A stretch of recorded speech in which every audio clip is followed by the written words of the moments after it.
அமெரிக்காவில் மென்பொருள் பொறியாளராக பணியாற்றி வந்த அர்ஜுன் தனது பழைய நண்பன் ராகுலின் திருமணத்திற்காக இந்தியா வந்திருந்தான்.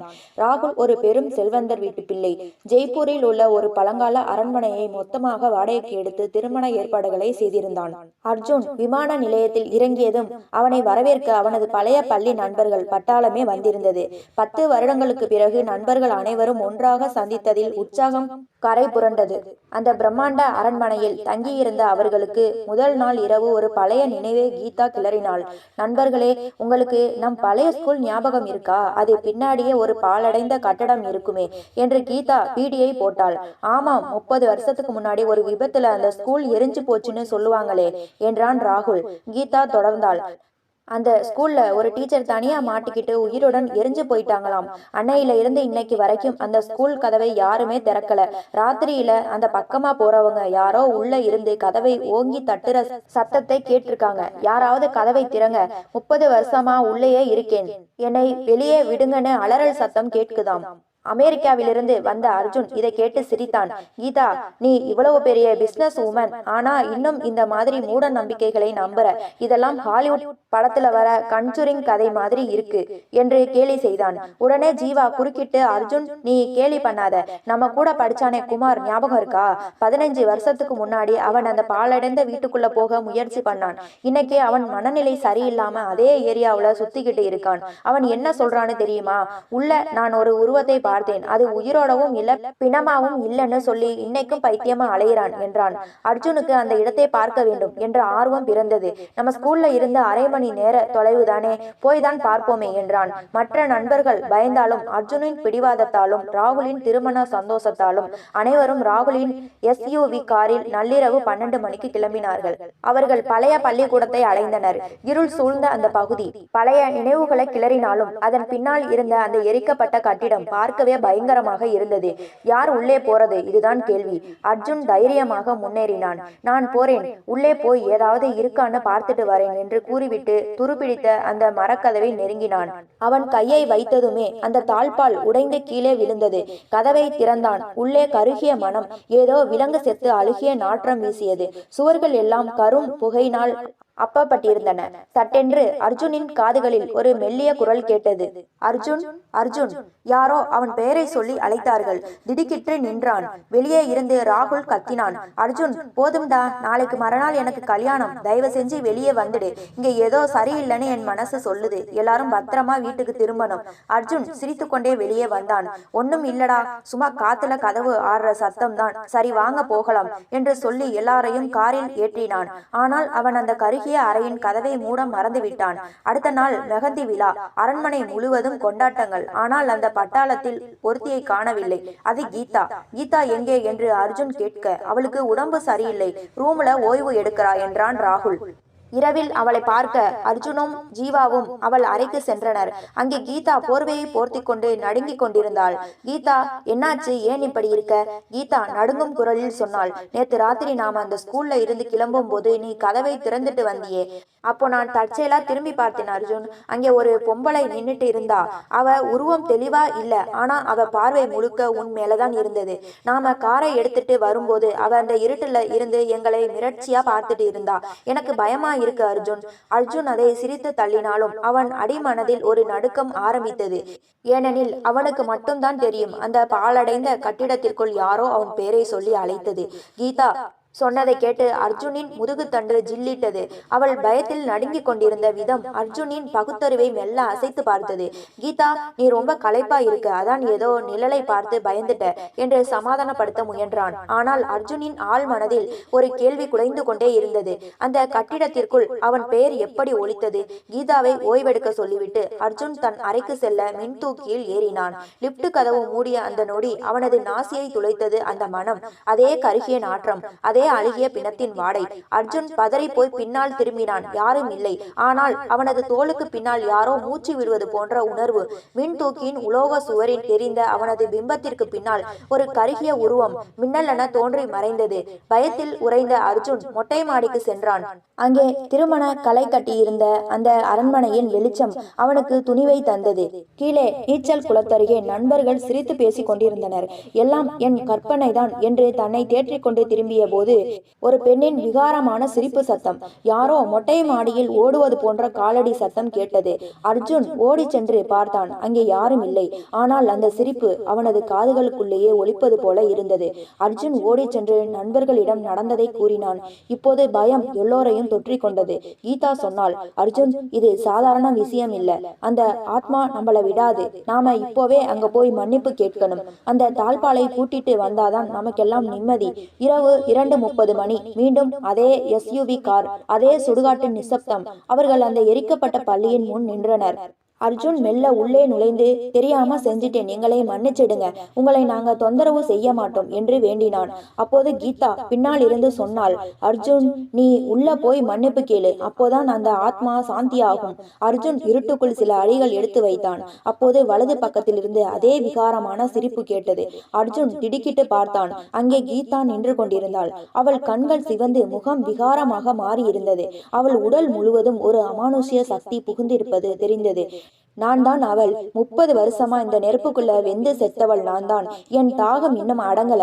உன் நண்பியின் உடம்பை நான் விடமாட்டேன், உன்னையும் விடமாட்டேன் என்று அலறினாள். கீதா இப்போது கீதாவாக இல்லை. அர்ஜுனின் கழுத்தை அந்த உருவம் நெருக்க தொடங்கியது.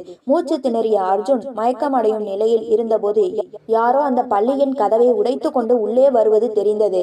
அதன் பின் அர்ஜுனுக்கு எதுவும் நினைவில்லை. கண் விழித்து பார்த்தபோது அர்ஜுன் காரில் இருந்தான். முன்னால் ராகுலும் ஜீவாவும் அமர்ந்திருக்க, பின்னால் கீதா கைகள் கட்டப்பட்ட நிலையில் மயங்கி கிடந்தாள். அவர்கள் நேராக மெஹந்திப்பூர் பாலாஜி கோவிலுக்கு சென்றனர். அங்கே அமானுஷ்ய சக்திகளை விரட்டும் சடங்குகள் நடந்தன. பிரேதராஜ சர்க்காரின் சன்னதியில் கீதாவின் உடலில் இருந்து அந்த ஆத்மா கதறிக்கொண்டு வெளியேறியது. மறுநாள் காலை திருமணம் இனிதே முடிந்தது. அர்ஜுன் அமெரிக்கா கிளம்பும் முன் நண்பர்கள் அவனிடம், உனக்கு ஒரு கிஃப்ட் இருக்கு, வா என்று அழைத்து சென்றனர். கார் மீண்டும் அதே பழைய பள்ளிக்கு சென்றது. அர்ஜுன் பதறினான். ஆனால் அங்கே கண்ட காட்சி அவனை ஆச்சரியப்படுத்தியது. ராட்சத JCB இயந்திரங்கள் அந்த பழைய கட்டிடத்தை இடித்து கொண்டிருந்தன.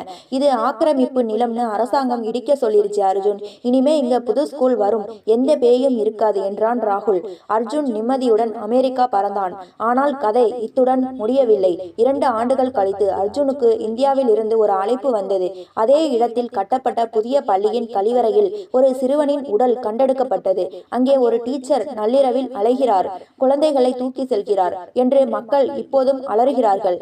கட்டிடங்கள் இடிக்கப்படலாம், ஆனால் வன்மத்தோடு பிரிந்த ஆத்மாக்கள் என்றுமே அழிவதில்லை.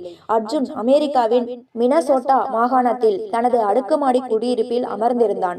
ஜன்னலுக்கு வெளியே பனிப்பொழிவு மென்மையாக விழுந்து கொண்டிருந்தாலும் அவனது கைபேசியில் வந்த அந்த செய்தி அவனை உறைய வைத்தது. ஜெய்ப்பூரில் இருந்து ராகுல் தான் அழைத்திருந்தான். அவன் குரலில் பழைய உற்சாகம் இல்லை, மாறாக ஒருவித நடுக்கம் இருந்தது. அர்ஜுன், அந்த பள்ளிக்கூடத்தை இடிச்சு புதுசா கட்டுனா எல்லாம் சரியாகிடும்னு நினைச்சோம். ஆனா நாங்க செஞ்சது அந்த நெருப்புக்கு இன்னும் தீனி போட்ட மாதிரி ஆகிடுச்சுடா என்று ராகுல் சொல்லும் போதே அர்ஜுனின் நாசியில் மீண்டும் அந்த பழைய கருகிய மனம் வீசியது போல் ஒரு பிரமை ஏற்பட்டது. புதிய பள்ளிக்கூடம் கட்டி முடிக்கப்பட்ட சில மாதங்களிலேயே மர்மங்கள் தொடங்கின. முதலில் ஒரு காவலாளி, பின் ஒரு துப்புரவு தொழிலாளி என பலரும் அங்கிருந்து அலறி அடித்து ஓடினார்கள்.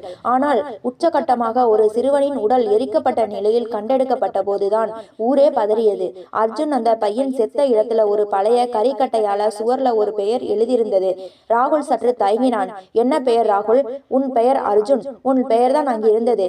அர்ஜுன் அதிர்ச்சியில் கைபேசியை தவறவிட்டான். அவன் அமெரிக்காவில் இருந்தாலும் அந்த ஆத்மா இன்னும் அவனை துரத்தி கொண்டிருக்கிறது. 30 ஆண்டுகளுக்கு முன் அந்த தீயில் கருகிய ஆசிரியை அர்ஜுன் அன்று திறந்த கதவின் வழியாக புதிய உலகிற்குள் நுழைந்து விட்டாள். அர்ஜுன் இப்போது சும்மா இருக்க போவதில்லை என முடிவு செய்தான். இந்த அமானுஷ்யங்களின் வேரை தேடி அவன் இணையத்தில் தேட தொடங்கிய போது ஆச்சரியமான பல உண்மைகள் வெளிவந்தன. நம் நாட்டில் இது போன்ற சம்பவங்கள் ஒன்றல்ல பல இடங்களில் நடந்துள்ளன. அர்ஜுன் தனது அடுத்த பயணத்தை திட்டமிட்டான். அவன் தேடப்போகும் இந்தியாவின் 5 மர்மமான கல்வி நிறுவனங்கள். அர்ஜுன் தனது லேப்டாப்பை மூடினான். அவன் பின்னால் இருந்த ஜன்னல் கண்ணாடியில் பனி படர்ந்திருந்தது. மெல்ல ஒரு கருகிய கை அந்த பனியில் ஒரு குறியீட்டை வரைந்தது. அது ஒரு ஆசிரியையின் பிரம்பு போன்ற வடிவம். அர்ஜுன் மெல்ல திரும்பி பார்த்தான். அங்கே யாரும் இல்லை. ஆனால் காற்றில் ஒரு மெல்லிய குரல் கேட்டது. பாடம் இன்னும் முடியல அர்ஜுன், அடுத்த வகுப்புக்கு ரெடியா? அர்ஜுன் மீண்டும் இந்தியா வரப்போகிறான். இந்த முறை அவன் தனியாக வரவில்லை, உண்மைகளை தேடும் வெறியுடன் வருகிறான். அர்ஜுன் இனி தப்பிக்க முடியாது என்பதை உணர்ந்து விட்டான். அமெரிக்காவின் நவீன வாழ்க்கை அவனுக்கு பாதுகாப்பு பாதுகாப்பை தரவில்லை. அவன் எங்கு சென்றாலும் அந்த கருகிய மனம் அவனை துரத்துகிறது. தனது நண்பர்களை காப்பாற்றவும் தன் பெயரை சுற்றி பின்னப்பட்டுள்ள இந்த சாபத்தை முறியடிக்கவும் அவன் இந்தியா திரும்ப தீர்மானித்தான். அவன் முதலில் கால் பதித்தது குர்சியோங்கில் உள்ள டவ் ஹில் பகுதி. பகலிலேயே மேகங்கள் தரையிறங்கி கண்ணாமூச்சி ஆடும் அந்த அடர்ந்த காட்டு பகுதிக்குள் நுழைந்தாலே ஒருவித நடுக்கம் ஏற்படும். அர்ஜுன் அங்கே இருக்கும் விக்டோரியா ஆண்கள் பள்ளிக்கு அருகில் ஒரு விடுதியில் தங்கினான். அன்று நள்ளிரவு அர்ஜுன் அந்த பள்ளியை ஒட்டியுள்ள டெத் ரோடு என்று அழைக்கப்படும் பாதையில் நடந்து கொண்டிருந்தான். மூடு பனி அவனது பார்வையை மறைத்தது. திடீரென்று காடுகளுக்குள் இருந்து ஒரு சலசலப்பு கேட்டது. அர்ஜுன் டார்ச் அடித்து பார்த்தான். அங்கே மரங்களுக்கு இடையே ஒரு சிறுவன் ஓடுவது தெரிந்தது. தம்பி நில்லு, இந்த நேரத்துல இங்க என்ன பண்ற என்று கத்திக்கொண்டே அர்ஜுன் பின்னால் ஓடினான். அந்த சிறுவன் ஒரு பெரிய பைன் மரத்திற்கு பின்னால் மறைந்தான்.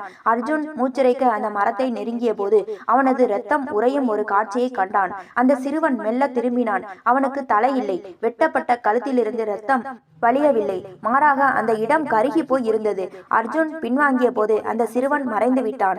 ஆனால் அந்த மரத்தின் தண்டு பகுதியில் கரியால் எழுதப்பட்டிருந்தது, அவள் வந்துவிட்டாள். அர்ஜுன் பயத்தில் விடுதிக்கு ஓடி வந்தான். அங்கே வரவேற்பறையில் ஒரு முதியவர் அமர்ந்திருந்தார். அவர் பெயர் தாமஸ்.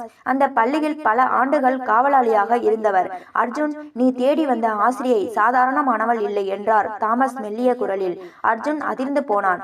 நான் யார் என்று உங்களுக்கு தெரியுமா? தாமஸ் சிரித்தார். நீ ஜெய்ப்பூரில் எந்த பள்ளியின் கதவை திறந்தாயோ அதே ஆசிரியை தான் 30 வருடங்களுக்கு முன்பு இங்கே டவ் ஹில் பகுதியில் வேலை பார்த்தார். அவளுக்கு குழந்தைகள் என்றால் உயிர். ஒரு விபத்தில் அவர் இங்கே ஒரு சிறுவனை காப்பாற்ற முயன்று தோல்வியடைந்தார். அந்த சிறுவன் தான் நீ காட்டில் பார்த்த தலையில்லாத உருவம். அதன் பிறகுதான் அவர் ராஜஸ்தானுக்கு சென்றார். அங்கேதான் அந்த தீ விபத்து நடந்தது. தாமஸ் ஒரு பழைய புகைப்படத்தை அர்ஜுனிடம் காட்டினார். அதில் அந்த ஆசிரியை தன் மாணவர்களுடன் நின்று கொண்டிருந்தார். புகைப்படத்தின் ஓரத்தில் ஒரு சிறுவன் கையில் ஒரு விசித்திரமான பொம்மையை வைத்திருந்தான். அர்ஜுன், அந்த ஆசிரியைக்கு ஒரு ஆசை இருந்தது. தான் நேசித்த மாணவர்களை தன்னுடனேயே வைத்துக் கொள்ள வேண்டும் என்பதுதான் அது. ராஜஸ்தானில் நீ திறந்த அந்த கதவு அவள் கட்டி வைத்திருந்த ஆத்மாக்களுக்கான சிறை கதவு. இப்போது அவள் சுதந்திரமாக நடமாடுகிறாள். அவள் அடுத்த இலக்கு சென்னை.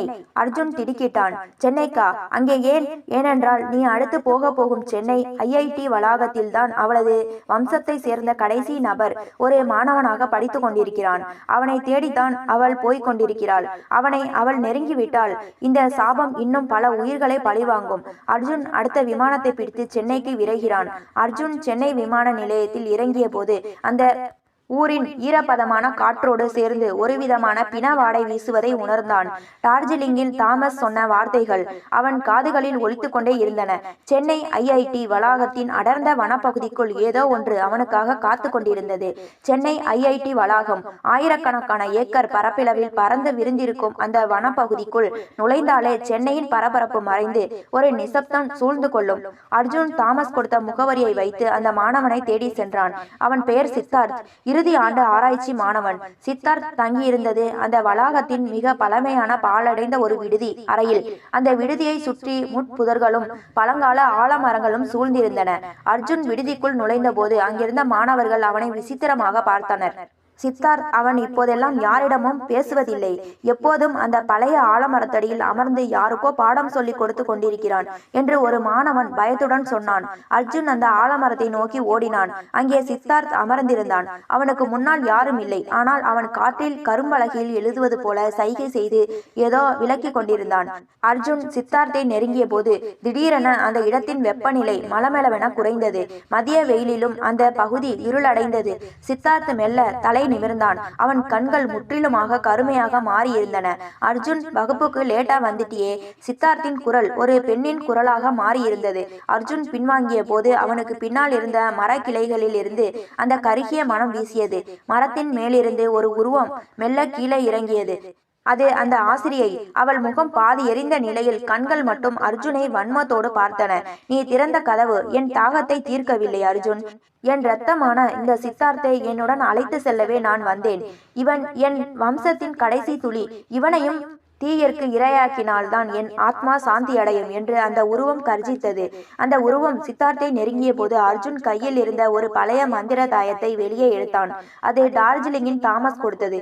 இதை அவளது முகத்திற்கு நேராக காட்டு என்று தாமஸ் சொல்லி இருந்தார். அர்ஜுன் அதை செய்தபோது அந்த உருவம் பின்வாங்கி அலறியது. ஆனால் சித்தார்த் திடீரென கத்தத் தொடங்கினான். அர்ஜுன், அவளை விரட்டாதே, அவள்தான் என் தாய். 30 வருஷமா எனக்காக காத்துக்கிட்டு இருக்கா. அர்ஜுன் அதிர்ந்து போனான். சித்தார்த் அந்த ஆசிரியையின் சொந்த மகனா? ராஜஸ்தான் தீ விபத்தில் அந்த ஆசிரியை காப்பாற்ற நினைத்த அதே சிறுவனா இவன்? திடீரென அந்த விடுதியில் மின் விளக்குகள் வெடித்து சிதறின. இருளில் ஒரு கருகிய கை அர்ஜுனின் கழுத்தை பிடித்தது. இம்முறை அது அர்ஜுனை கொல்ல வரவில்லை. அவனை இழுத்து கொண்டு அந்த பழைய விடுதியின் பாதாள அறைக்குள் சென்றது. அங்கே சுவர்களில் ஆயிரக்கணக்கான பெயர்கள் கரியால் எழுதப்பட்டிருந்தன. அதில் ஒரு இடத்தில் அர்ஜுனின் பெயருக்கு கீழே இன்று ஒரு புதிய தேதி குறிக்கப்பட்டிருந்தது. அதே இன்றைய தேதி. அர்ஜுன் அந்த பாதாள அறையின் இருளுக்குள் தள்ளப்பட்ட போது அவனது இதயம் தொண்டைக்குழிக்குள் வந்து நின்றது. அங்கே நிலவிய அந்த மர்ம அமைதியை சொட்டு சொட்டாக விழும் நீரின் சத்தமும் தூரத்தில் கேட்ட வினோதமான முனகல் சத்தமும் கிழித்து கொண்டிருந்தன. பாதாள அறையின் சுவர்களில் இருந்த பெயர்களை அர்ஜுன் உற்று பார்த்தான். அவை வெறும் பெயர்கள் அல்ல, அந்த ஆசிரியரிடம் பாடம் படித்து பலியான மாணவர்களின் பட்டியல். அங்கே ஒரு பழைய மர மேஜை இருந்தது. அதன் மேல் ஒரு டைரி கிடந்தது. அர்ஜுன் நடுங்கும் கைகளால் அதை திறந்தான். அதில் கடைசி பக்கத்தில் எழுதப்பட்டிருந்தது, அடுத்த பாடம் மும்பை. அங்கே என் மகளின் அழுகுரல் கேட்கிறது. அர்ஜுன் நிமிர்ந்து பார்த்தபோது சித்தார்த் அங்கே நின்றிருந்தான். ஆனால் இப்போது அவன் கண்களில் இருந்த அந்த தீய ஒளி மறைந்து ஒரு விதமான சோகம் படர்ந்திருந்தது. அர்ஜுன், என் தாய் உன்னை இங்கேயே கொல்ல மாட்டாள். அவளுக்கு தேவை ஒரு குரு. நீ அவளது கதவை திறந்து அவளை விடுவித்தாய். அதனால் அவளது இறுதி சடங்கை செய்யும் உரிமையை உனக்கு கொடுத்திருக்கிறாள். ஆனால் அதற்கு முன் மும்பையில் இருக்கும் அவளது மகளை, என் தங்கையை நீ சந்திக்க வேண்டும் என்றான் சித்தார்த். அர்ஜுன் குழப்பத்துடன் கேட்டான், உன் தங்கை மும்பையிலா? அங்கே எங்கே இருக்கிறாள்? மும்பை SNTT மகளிர் கல்லூரி. அங்கே நள்ளிரவில் யாருமே நுழையாத ஒரு வகுப்பறை இருக்கிறது. அங்கேதான் அவள் 30 வருடங்களாக தன் தாய்க்காக காத்து கொண்டிருக்கிறாள். அர்ஜுன் உடனடியாக மும்பைக்கு பயணித்தான். மும்பையின் பரபரப்பான இரவு வாழ்க்கைக்கு நடுவே அந்த பழைய கல்லூரி கட்டிடம் ஒரு மௌனமான சாட்சியாக நின்றது. நள்ளிரவு 2 மணி. அர்ஜுன் அக்கல்லூரியின் காவலாளியை ஏமாற்றிவிட்டு உள்ளே நுழைந்தான். 3வது மாடியில் இருந்த அந்த குறிப்பிட்ட வகுப்பறையை அவன் நெருங்கிய போது உள்ளே இருந்து ஒரு சத்தம் கேட்டது. 212 22 4 6. ஒரு சிறுமி வாய்ப்பாடு சொல்லிக் கொண்டிருக்கும் சத்தம். அர்ஜுன் கதவை திறந்தான். உள்ளே ஒரு சிறுமி கரும்பலகையை நோக்கி திரும்பி நின்று கொண்டிருந்தாள். அவள் அணிந்திருந்த சீருடை 30 வருடங்களுக்கு முந்தையது. யார் நீ என்று அர்ஜுன் மெல்ல கேட்டான். அந்த சிறுமி மெல்ல திரும்பினாள். அவளது முகம் அழகாக இருந்தது. ஆனால் அவளது கண்களில் இருந்து இரத்த கண்ணீர் வடிந்து கொண்டிருந்தது. அண்ணன் வந்திருக்கானா? அம்மா வந்திருக்காங்களா? எனக்கு இந்த பாடம் புரியல. அம்மா வந்து சொல்லி தருவேன்னு சொன்னாங்க. ஆனா அவங்க வரலையே என்று சொல்லி விம்மி அழுதாள். திடீரென அந்த வகுப்பறை முழுவதும் நெருப்பு பிடிப்பது போன்ற ஒரு மாயை உருவானது. சுவர்களில் இருந்து கரும்பலகை வெளியேறியது. அந்த புகைக்கு நடுவே அந்த எரிந்த ஆசிரியை மீண்டும் தோன்றினாள். இம்முறை அவள் கையில் ஒரு பிரம்பு இருந்தது. அர்ஜுன், என் மகளுக்கு பாடம் சொல்லிக் கொடு. நீதான் அவளுக்கு கடைசி பாடத்தை சொல்லிக் கொடுக்க போகிறாய். அவளுக்கு மரணம் என்றால் என்னவென்று புரியவில்லை. அதை அவளுக்கு புரியவை என்று ஆசிரியை கர்ஜித்தாள். அர்ஜுன் உணர்ந்தான், அந்த ஆசிரியை தன் பிள்ளைகளையும் தன்னுடனேயே ஆவிகளாக வைத்திருக்க விரும்புகிறாள். ஆனால் அந்த சிறுமி இன்னும் ஒரு ஆசையாகவே அலைந்து கொண்டிருக்கிறாள். அர்ஜுன் அந்த சிறுமியின் கையை பிடித்தான். அதே பனிக்கட்டி போல ஜில்லிட்டு இருந்தது. உன் அம்மா உனக்காக காத்துக்கிட்டு இருக்காங்க பாப்பா. நீ போக வேண்டிய நேரம் இது என்று அர்ஜுன் சொல்லும் போதே அவனது சட்டை பையில் இருந்த அந்த மந்திர தாயம் பிரகாசமாக மின்னத் தொடங்கியது. கல்லூரி வளாகம் முழுவதும் ஒரு பயங்கரமான அலறல் சத்தம் கேட்டது. அந்த சிறுமி மெல்ல ஒரு ஒளியாக மாறி மறைந்தாள். ஆசிரியை இப்போது ஆவேசமடைந்தாள். என் மகளை என்னிடமிருந்து பிரித்து விட்டாய் அர்ஜுன். இதற்கு நீ அனுபவிப்பாய். அடுத்த ஸ்டாப் புனே. அங்கே என் வன்மம் உனக்காக காத்திருக்கிறது. அர்ஜுன் மயங்கி விழுந்தான். அவன் மீண்டும் கண் விழித்த போது அவன் மும்பை மெரின் டிரைவ் கடற்கரையில் கிடந்தான். அவன் கையில் இப்போது ஒரு பழைய ரயில் டிக்கெட் இருந்தது. அதில் மும்பை டு புனே என்று எழுதப்பட்டிருந்தது. அர்ஜுன் மும்பை மெரின் டிரைவ் கடற்கரையில் கண் விழித்த போது அவனது கையில் இருந்த அந்த டிக்கெட் ஒரு மரண சாசனம் போல தெரிந்தது. அந்த ஆசிரியையின் வன்மம் இப்போது ஒரு வெறியாக மாறி இருக்கிறது. தனது மகளை பிரியப்படுத்திய அர்ஜுனை அவள் சும்மா விட போவதில்லை. அவன் அடுத்ததாக சென்றடைந்தது புனே பல்கலைக்கழகம். புனே பல்கலைக்கழகத்தின் அந்த பழங்கால கட்டிடங்கள் பிரிட்டிஷ் காலத்து அழகோடும் அதே சமயம் ஒருவிதமான மர்மத்தோடும் காட்சியளித்தன. அர்ஜுன் அங்கே நுழைந்த போது அங்கிருந்த உள்ளூர் மாணவர்கள் ஒரு எச்சரிக்கையை விடுத்தனர். இங்கே மெயின் பில்டிங் பக்கம் நள்ளிரவில் போகாதே. அங்கே ஒரு ஆஸ்திரேலிய பெண் ஆவி உலவுகிறது. அவள் யாரிடமும் பேசுவதில்லை. ஆனால் அவள் கண்ணில் பட்டால் அவ்வளவுதான். அர்ஜுன் அந்த பல்கலைக்கழகத்தின் பழைய கார்டன் பகுதிக்கு சென்றான். அங்கே ஒரு ஆலமரத்தின் கீழ் வெள்ளை நிற நீண்ட அங்கி அணிந்த ஒரு பெண் அழுது கொண்டிருப்பதை பார்த்தான். அவள் அந்த தாமஸ் சொன்ன ஆஸ்திரேலிய பெண் அலிசா. அர்ஜுன் அவளை நெருங்கிய போது அவள் தன் முகத்தை மெல்ல திருப்பினாள். அவளது கண்கள் நீல நிறத்தில் இருந்தன. ஆனால் அவற்றில் அளவற்ற பயம் தெரிந்தது. அர்ஜுன், இங்கிருந்து ஓடிவிடு. அவளிடம் நீ சிக்கிக் கொண்டால் உன்னை அவள் ஒரு ஆவி பொம்மையாக மாற்றி விடுவாள் என்று அலிசா ஆங்கிலத்தில் எச்சரித்தாள். யாரை பற்றி சொல்கிறாய்? அந்த ஆசிரியையா என்று அர்ஜுன் கேட்டான். ஆமாம், 1880களில் நான் இங்கே தங்கியிருந்த போது எனக்கு தமிழ் கற்றுக் கொடுத்தது அதே ஆசிரியைதான். அவள் அப்போது உயிருடன் இருந்தாள். ஆனால் அவளது பிள்ளைகளை ஒரு விபத்தில் இழந்த பிறகு அவள் சூனிய கலைகளில் ஈடுபட தொடங்கினாள். அவளுக்கு மரணமே கிடையாது. அவள் ஒரு ஊரிலிருந்து இன்னொரு ஊருக்கு, ஒரு காலத்திலிருந்து இன்னொரு காலத்திற்கு தன் ஆத்மாவை மாற்றிக்கொண்டே இருக்கிறாள். அலிசா சொன்ன அந்த தகவல் அர்ஜுனை அதிர வைத்தது. ராஜஸ்தானில் எரிந்தது அவளது உடல் மட்டுமே. அவளது ஆத்மா பல நூற்றாண்டுகளாக தமிழ்நாட்டிலும் மகாராஷ்டிராவிலும் வங்காளத்திலும் அலைந்து கொண்டிருக்கிறது. அர்ஜுன் திறந்தது வெறும் பள்ளிக்கூட கதவு அல்ல. அது பல நூற்றாண்டுகளாக கட்டி வைக்கப்பட்டிருந்த ஒரு சாபத்தின் கதவு. திடீரென அந்த தோட்டத்தில் இருந்த சிலைகள் அனைத்தும் அசையத் தொடங்கின. அந்த எரிந்த ஆசையை அங்கே தோன்றினாள். இம்முறை அவளது உருவம் இன்னும் பிரம்மாண்டமாக இருந்தது. அலிசா, என் பழைய மாணவி, உன்னை இத்தனை ஆண்டுகள் இங்கே சிறை வைத்ததே இந்த அர்ஜுனுக்காகத்தான். உன்னை அவன் விடுவிக்க முயல்வான் என்று எனக்கு தெரியும். இப்போது உன்னையும் இவனையும் சேர்த்து என் கடைசி பாடத்திற்கு பலியிடுவேன் என்று அந்த ஆசிரியை கர்ஜித்தாள். அந்த ஆசிரியை தனது கைகளை உயர்த்த போது அர்ஜுனின் நண்பன் ராகுல் அங்கே ஒரு மாய பிம்பமாக தோன்றினான். ராகுலின் கழுத்தில் அதே கருகிய கை ஒன்று சுருக்கி கொண்டிருந்தது. அர்ஜுன், காப்பாத்துடா. என் கல்யாணம் முடிஞ்சாலும் அந்த ஆத்மா என்னை விடல. ஜெய்ப்பூர் அரண்மனையில நான் இப்போ உயிருக்கு போராடிட்டு இருக்கேன் என்று ராகுல் அலறினான். அர்ஜுன் இப்போது ஒரு முடிவுக்கு வந்தான். இந்த சங்கிலியை உடைக்க வேண்டுமானால் அந்த ஆசிரியை முதலில் எங்கே, யாரால் சபிக்கப்பட்டாள் என்பதை தெரிந்து கொள்ள வேண்டும். அலிசா, இவள் முதலில் எங்கே இருந்தாள் என்று அர்ஜுன் கத்தினான். அவளது வேர் அவளது முதல் பள்ளி கொல்கத்தா. அங்கே ஒரு பழைய கத்தோலிக்க பள்ளி இருக்கிறது. அங்கேதான் அவளது உண்மையான பெயர் புதைக்கப்பட்டுள்ளது. அவளது பெயரை கண்டுபிடித்து அவளது அஸ்தியை அங்கே கரைத்தால் மட்டுமே இந்த சாபம் தீரும்.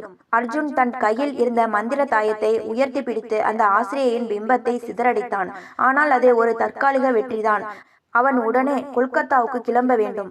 அர்ஜுன் புனே பல்கலைக்கழகத்தில் இருந்து கொல்கத்தா செல்லும் விமானத்தில் அமர்ந்திருந்த போது அவனது கண்கள் சிவந்திருந்தன. தூக்கமில்லை, நிம்மதி இல்லை. அவனது கையில் இருந்த மந்திர தாயம் மெல்ல மெல்ல கருப்பாக மாறிக்கொண்டிருந்தது. அதன் சக்தி குறைந்து வருவதன் அறிகுறி அது. ராகுல், ஜீவா, கீதா என தனது நண்பர்கள் அனைவரின் உயிரும் இப்போது அர்ஜுனின் கையில். கொல்கத்தாவின் குறுகிய சந்துகளில் உள்ள ஒரு பாழடைந்த கத்தோலிக்க பள்ளியின் முன் அர்ஜுன் நின்றான். 19ஆம் நூற்றாண்டின் கட்டிடக்கலை சுவர்களில் படர்ந்திருந்த பாசி அந்த இடமே ஒரு கல்லறையைப் போல காட்சியளித்தது. பள்ளியின் பின்புறம் இருந்த பழைய ஆவண காப்பகத்திற்குள் அர்ஜுன் நுழைந்தான். தூசிகள் படிந்த கோப்புகளுக்கு இடையே ஒரு பழைய மரப்பெட்டி இருந்தது. அதை திறந்த போது அதில் அந்த ஆசிரியையின் புகைப்படம் இருந்தது. அதன் பின்னால் அவர் பெயர் எழுதப்பட்டிருந்தது. ஆசிரியை ஆஞ்சலினா. அவள் ஒரு காலத்தில் மிகச்சிறந்த ஆசிரியையாக இருந்தவள். ஆனால் தனது பிள்ளைகளை இழந்த துக்கத்தில் அவர்களை மீண்டும் உயிர்ப்பிக்க நிழல் உலக சக்தியை அழைத்த போது அவளே ஒரு தீய சக்தியாக மாறிப்போனாள். அவள் எரிக்கப்பட்ட போது அவளது ஆத்மா அந்த பள்ளியின் ஒரு ரகசிய அறையில் அடைக்கப்பட்டிருந்தது. அந்த ரகசிய அறையின் கதவை தான் அர்ஜுன் ஜெய்ப்பூரில் தெரியாமல் திறந்து விட்டான். அர்ஜுன் அந்த பெட்டியின் அடியில் இருந்த ஒரு சிறிய மண் குடுவையை கண்டான். அதில் இருப்பது ஆஞ்சலினாவின் கருகிய அஸ்தி. திடீரென அந்த அறை முழுவதும் இரத்த சிவப்பாக மாறியது. ஆசிரியை ஆஞ்சலினா தனது முழு உருவத்தோடு அர்ஜுன் முன் தோன்றினாள். இம்முறை அவளது குரல் இடியென முழங்கியது. அர்ஜுன், என் பெயரை நீ கண்டுபிடித்து விட்டாய். ஆனால் என் அஸ்தியை நீ கரைக்க வேண்டுமானால் உன் உயிரை எனக்கு கைமாறாக தர வேண்டும். என் பிள்ளைகளுக்கு நீதான் இனி ஆசிரியனாக இருக்க வேண்டும். அவள் அர்ஜுனை நோக்கி நெருங்கிய போது அவனது கைபேசி ஒலித்தது. அது ஒரு வீடியோ கால். மறுமுனையில் ராகுல், கீதா மற்றும் ஜீவா மூவரும் ஒரு அறையில் கட்டி வைக்கப்பட்டிருந்தனர். அவர்களை சுற்றி நெருப்பு எரிந்து கொண்டிருந்தது. அர்ஜுன், எங்களை காப்பாத்து, எங்களை இங்கே யாரோ எரிக்க பார்க்கிறாங்க என்று ராகுல் அலறினான். ஆஞ்சலினா சிரித்தாள். உன் நண்பர்களா அல்லது உன் உயிரா? அர்ஜுன் ஒரு நிமிடம் கண்களை மூடினான். அவன் ஒரு முடிவுக்கு வந்தான். அவன் அந்த அஸ்தி குடுவையை எடுத்துக்கொண்டு பள்ளியின் அருகிலிருந்த புனித கங்கை நதியை நோக்கி ஓடினான். ஆஞ்சலினா ஒரு கரும் புகையாக அவனை துரத்தினாள். நதிக்கரையில் நின்றபடி அர்ஜுன் கத்தினான். ஆஞ்சலினா, உனக்கு தேவை உன் பிள்ளைகள் தானே? இதோ உன் அஸ்தியை நான் கங்கையில் கரைக்கிறேன். இதன் மூலம் உனக்கும் உன் பிள்ளைகளுக்கும் விமோச்சனம் கிடைக்கும். என்னை பின்தொடர்வதை விட்டுவிட்டு ஒளியை நோக்கி செல். அர்ஜுன் அந்த அஸ்தியை நதியில் கொட்டிய கணத்தில் அந்த மந்திர தாயம் வெடித்து சிதறியது. ஒரு பிரம்மாண்டமான ஒளி வெள்ளம் அர்ஜுனை சூழ்ந்தது. ஆஞ்சலினா ஆஞ்சலினாவின் கருகிய உருவம் மெல்ல மெல்ல மறைந்து ஒரு சாதாரண பெண்ணின் உருவமாக மாறியது. அவளது முகத்தில் இப்போது கோபம் இல்லை, ஒருவித அமைதி இருந்தது. தூரத்தில் அவளது பிள்ளைகளான அந்த தலையில்லாத சிறுவனும் மும்பை சிறுமியும் கைகளை அசைத்தபடி நின்றனர். ஆஞ்சலினா அவர்களை நோக்கி மெல்ல நடந்து சென்றாள். மறையும் முன் அர்ஜுனை பார்த்து, பாடம் முடிந்தது அர்ஜுன், நீ தேர்ச்சி பெற்று விட்டாய் என்று மெல்லிய குரலில் சொன்னாள். அடுத்த நிமிடம் அனைத்தும் மறைந்தது. அர்ஜுன் நதிக்கரையில் மயங்கி விழுந்தான். 3 நாட்கள் கழித்து ஜெய்ப்பூர் மருத்துவமனையில் அர்ஜுன் கண் விழித்தான். ராகுல், கீதா மற்றும் ஜீவா அவன் அருகில் இருந்தனர். அர்ஜுன், நீ எப்படி கொல்கத்தா போன? அங்க என்ன நடந்தது? எங்களுக்கு எதுவுமே ஞாபகம் இல்லை. நாங்க எல்லாரும் ஏதோ ஒரு கனவுல இருந்து முழிச்ச மாதிரி இருக்கு என்றான் ராகுல்.